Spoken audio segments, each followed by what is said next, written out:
For today, I'm reading Nobody's Girl, a memoir of surviving abuse and fighting for justice by Virginia Roberts Giuffre. I never pronounce her last name right. Nobody's Girl. Dedicated to my survivor sisters and to anyone who has suffered sexual abuse. Some names have been changed to protect the privacy of the people involved. A note from Virginia Roberts, collaborator. Writing a book with someone is always an intimate exercise. During every project I've worked on, at some point I must ask the author some extremely personal questions. Next, I bolster their memories, no matter how vivid, by working to corroborate them, reviewing all pre-existing documentation, talking to others in their lives who may have witnessed or known about the events being described. In that sense, the process I followed while working with Virginia to get her story right was nothing new for me. Two things, however, made Virginia's memoir different. First, the stories she needed to share were devastating beyond measure for her to tell. Second, several of the characters in these stories were among the wealthiest and most powerful in the world. Some of those people had already threatened Virginia to try to keep her quiet. From the beginning, Virginia and I understood that this would have to be a meticulously written book, to ensure accuracy, of course, but also to protect her from those who would have preferred she stayed silent. I want to explicitly say why Virginia opted not to stay silent, which certainly would have been easier for her. From the beginning, she told me that she believed that her story would help other people, not just survivors of Epstein's cruelty, but any person, male or female, who'd ever been coerced into sex against his or her will. Over and over, during the hundreds of conversations and text and email exchanges Virginia and I had over the 4 years, she insisted that she wanted to be portrayed authentically, with all her flaws. She wanted the world to know who she really was, so that survivors of abuse who might read her words would feel less alone. She hoped that if she painted a real portrait of her suffering, it would inspire more people to fight to make the changes she believed were so desperately needed. Prime among them, legislation to eliminate statute of limitation provisions for sexual abusers of children. Virginia was one of the most sweethearted and generous people I've ever met.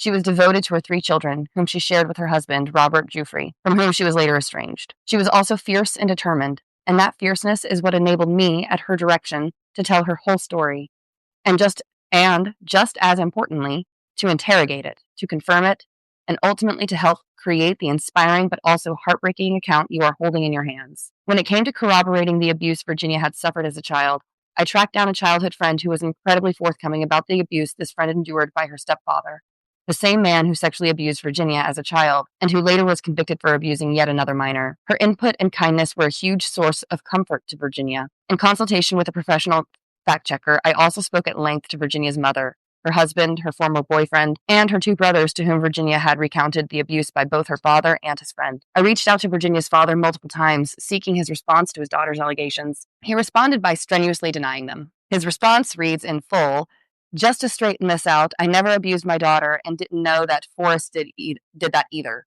If I had known about that, I would have been very angry and taken care of the situation. I gave my daughter every single thing she ever wanted and never touched her sexually. I never even knew what was going on with Epstein until I read about it online and getting calls from news agencies. There is so much they are getting wrong, even her middle name. It is Virginia Lee Roberts and not Virginia Louise. I am a moral person and believe that men who take advantage of young children should be prosecuted and then castrated. It really pisses me off that someone would write that I would ever abuse my children. As a father, I only tried to give my children a good life." Virginia's first-hand account of her time in Epstein and Maxwell's orbit was supported by thousands of pages of public court documents, including sworn depositions and Epstein's flight logs. These documents contained the full names of many of the men who Virginia alleged she had been trafficked to. Their contents are supported by numerous other sources, including interviews that Virginia gave to the press, all of which I reviewed, and published books on the subject by authors such as the Miami Herald's Julie K. Brown, Virginia's former attorney Brad Edwards, and former U.S. Attorney for the Southern District of New York, Jeffrey Berman. I also spoke to many of Virginia's attorneys, including Edwards, Sigrid McCauley, and Brittany Henderson. Writing the book involved several stops and starts, in part due to struggles Virginia had with her health, but all along she insisted that she wanted the book published. She wanted all her suffering to have accomplished something. And if she could help even one survivor of abuse, she said, it would be worth all the effort. In October 2024, she felt ready to resume.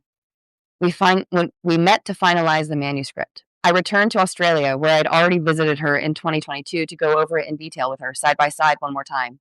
We read the manuscript again, with me taking short breaks to revisit sections, then returning to read them to her again.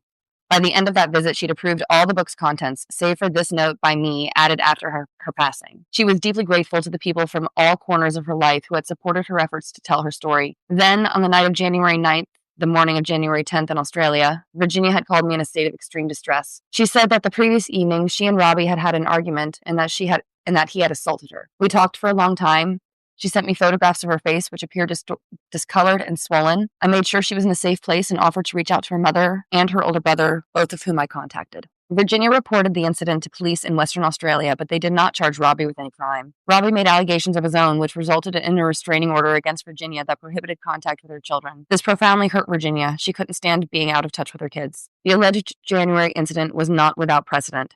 At one point, Virginia had told me about a time in 2015 in Colorado when Robbie was arrested after assaulting her. I tracked down a sheriff deputy who'd worked the case. He spoke to me at length about the incident and said that a restraining order had been put in place that prohibited Robbie from returning home. But according to the sheriff's department, documentation of that incident was no longer available to the public. Virginia presented this episode as an isolated incident and said that for the sake of the kids, she didn't want it to appear in the book. That was a terrible chapter that had occurred during a very tense time in their lives, she told me. And she and Robbie had worked hard to put it behind them. Robbie, too, said as much when, in person, he referred to the incident obliquely.